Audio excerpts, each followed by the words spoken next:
오늘은 분할 매수 매도를 왜 해야 하는지, 그리고 또 어떻게 하는지를 말씀드리려고 합니다. 시장은 예측이 가능한 시기 혹은 위치가 있고요. 불가능한 혹은 하지 말아야 될 시기가 있다라고 제가 자주 말씀을 드리죠. 그럴 때는 어떻게 하는 것이 좋을지도 알아보자고요. 자, 우선적으로 분할 매수 매도를 왜 해야 되는지를 예시를 보여드릴게요. 자, 위에서 매수를 했어요. 원래 만약에 이렇게 분할 매수를 하는 분들이 있을 테고, 혹은 그냥 몰라 나는 여기 정보 뚫을 것 같아 하면서 위에서만 몰빵으로 매수를 하시는 분들이 있어요. 자, 근데 손절이 되게 길죠? 여기에서 뭐 중간에 뭐 손절할 만한 그런 것들은 없고요. 이런 위치에서도요. 지금 현재가 아니고 이건 과거예요. 과거 제가 예시를 보여드리려고. 자, 여기 손절이 여기에요. 너무 길잖아요. 엄청 길죠? 자, 그렇게 된다면 여지까지 계속 수익을 냈다 하더라도 이 손절 한 방에 타격이 되게 큽니다. 자, 그리고 반대로 나는 여기가 더 빠질 것 같았어요. 만약에 예를 들어서 나는 여기서 매수를 할 거야. 근데 얘는 여기까지만 왔다가 그냥 올려버렸네? 아쉽겠죠? 이 아쉬움이 계속 되다 보면 또 반대로 이런 데서 위에서 몰빵해서 매수를 하게 됩니다. 또 자, 정리해서 설명을 드릴게요. 자,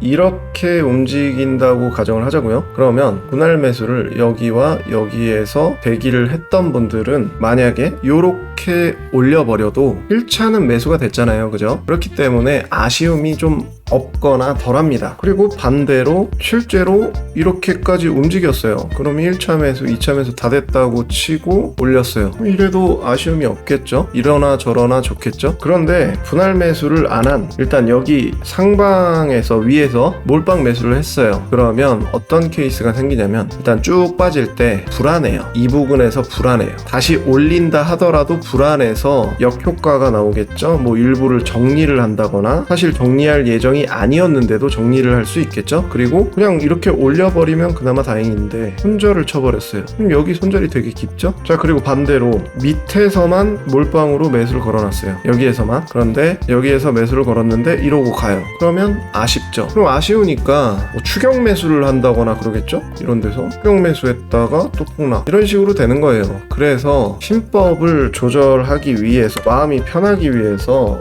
분할 매도를 하는 거고요. 자, 그러면 분할 매수 매도를 언제 하냐? 저의 사례를 말씀을 드릴게요. 일단 나스닥과 구글의 사례를 말씀을 드릴게요. 자, 저는 이전 영상에서도 말씀을 드렸지만 이 부분에서 1차 매수를 했습니다. 그리고 이 부분에서 1차 매도를 했어요. 자, 여기서 1차 매수를 하고 1차 매도했죠. 그죠? 그 다음에 2차 매수를 저는 2번으로 나눴어요. 여기서 한 번, 그리고 여기서 한 번으로 나눴어요. 근데 결국은 얘는 체결이 안 됐어요. 얘만 체결이 됐습니다. 근데 전혀 아쉽지가 않아요. 왜냐면 얘는 체결이 됐잖아요. 그리고 여기에서 몰빵을 했을 때 아까 말씀드렸다시피 전절을 깼다. 그러면 제가 여기에서 1차 매도로 익절한 금액보다 더 커질 수도 있습니다.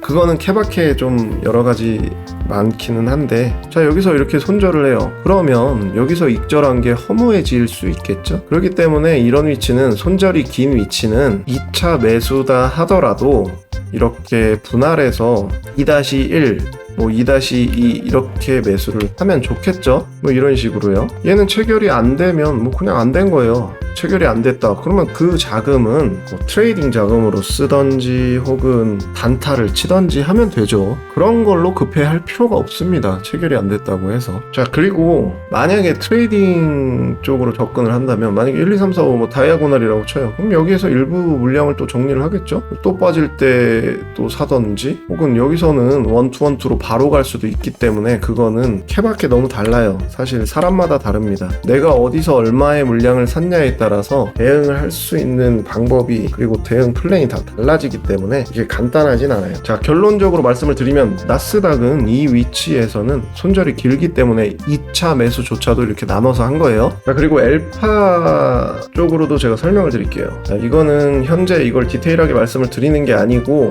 그냥 예시를 보여드리는 거예요. 자, 여기서 WXY로 끝나고 조정이 끝나고 올려버릴지, ABCU 한파동 복합 조정으로 한파동 더 빠지고 올릴지, 뭐 세부 파동을 보면 알 수 있을 때도 있어요. 그런데 50%일 때가 많아요. 이런 위치는 복합 조정으로 나올지 그냥 단순 조정으로 나올지는 50%일 때도 많습니다. 그걸 예측하려고 한다. 그 예측하려고 하는 게 잘못된 거예요.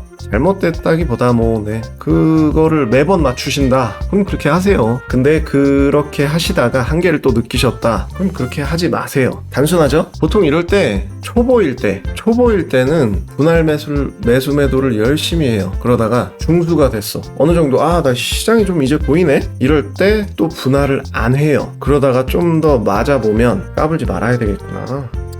이러면서 또 고개를 숙이게 돼요. 보통 이렇습니다, 사람들이. 그 다음에는 또 이제 경험이 많이 쌓이다 보면 그때부터는 또 분할 매수 매도를 철저하게 하게 돼요. 물론 무조건 분할하진 않아요. 분할을 할 수 있는 곳이 있고 하지 않아도 되는 곳이 있고 그래요. 분할을 안 해도 되는 위치에 대해서도 또 제가 설명을 드릴게요. 그래서 경험이 많아지면 많아질수록 초보 때보다도 더더욱이 분할 매수를 철저하게 하게 됩니다, 실제로. 그래야 보수적으로 전략을 또 세울 수가 있고요. 자, 이건 구글이고요. 자, 구글은 분할 매수보다는 사실 비슷한 자리에서 저는 비슷한 자리에서 두 번 매수를 하긴 했지만 분할 매수보다는 사실 그냥 한 방에 매수를 할 수 있었던 위치였죠. 이건 과거 영상에서 제가 요날 정확하게 말씀드렸잖아요. 구글 이쁘다고. 근데 여긴 손절이 짧아요. 이럴 때는 분할보다는 좀 한 방에 매수를 할 수가 있겠죠. 그런데 저는 이쪽 부분에서 한 번, 여기서 한 번, 두 번 매수를 했어요. 근데 이건 거의 말이 분할이지 이거는 한 방에 매수한 거나 마찬가지죠. 자, 그리고 여기서 번외로 또 말씀드리고 싶은 거, 이때 어떤 뉴스들이 나왔는지 그리고 사람들이 어떤 말 했는지 한번 다시 가서 찾아보세요. 최악의 뉴스와 최악의 말들만 있었습니다. 또 자, 그래서 드리고 싶은 말은 뭐냐면 분할 매수, 분할 매도도 그때그때 다른 거예요. 지금 얘 같은 애들은 분할 매수를 별로 할 필요가 없는 위치인 거고, 또 반대로 나스닥 같은 애들은 분할 매수가 필요한 애인 거고요. 여기랑 여기는. 자, 이렇게 되면 자, 예를 들어서 1, 2, 1, 2, 3여도 아쉽지가 않고요. 1, 2, 3, 4, 5 리딩 후 이렇게 빠져도 아쉽지가 않죠. 분할 매수는 마음이 편하려고 하는 거예요. 그런데 이 트레이딩도 그렇고 투자도 그렇고 마음이 편하지 못하면 수익 내기가 힘듭니다. 물론 마음이 편하지 못해도 수익을 내시는 분들도 있긴 하겠죠. 애초에 뭐하러 불리한 포지션으로 가지고 갈 필요는 없잖아요. 그죠? 자, 그리고 제가 아까 말씀드린 것처럼 만약에 얘를 체결을 안 주고 그냥 날라갔어요. 물론 그렇다면 여기에서 들어가려고 했던 자금은 트레이딩 자금으로 쓰던가 단타를 친다고 했죠. 자, 그래서 저는 계좌를 보통 2개 그 종목당 예를 들면 주식, 선물, 코인 이렇게 있으면 종목당 계좌가 보통 단기 계좌, 장기 계좌, 그리고 단타 계좌 이런 식으로 계좌를 여러 개를 씁니다. 지금 이럴 때는 지금 이 물량을 갖고 있는 계좌로는 못 쓰잖아요. 그죠? 그렇기 때문에 단타를 치려고 하던 뭘 하던 다른 계좌가 있어야겠죠? 다음 편에는 계좌 관리를 어떻게 하면 좋은지도 영상 올려드리겠습니다. 즐거운 하루 되세요.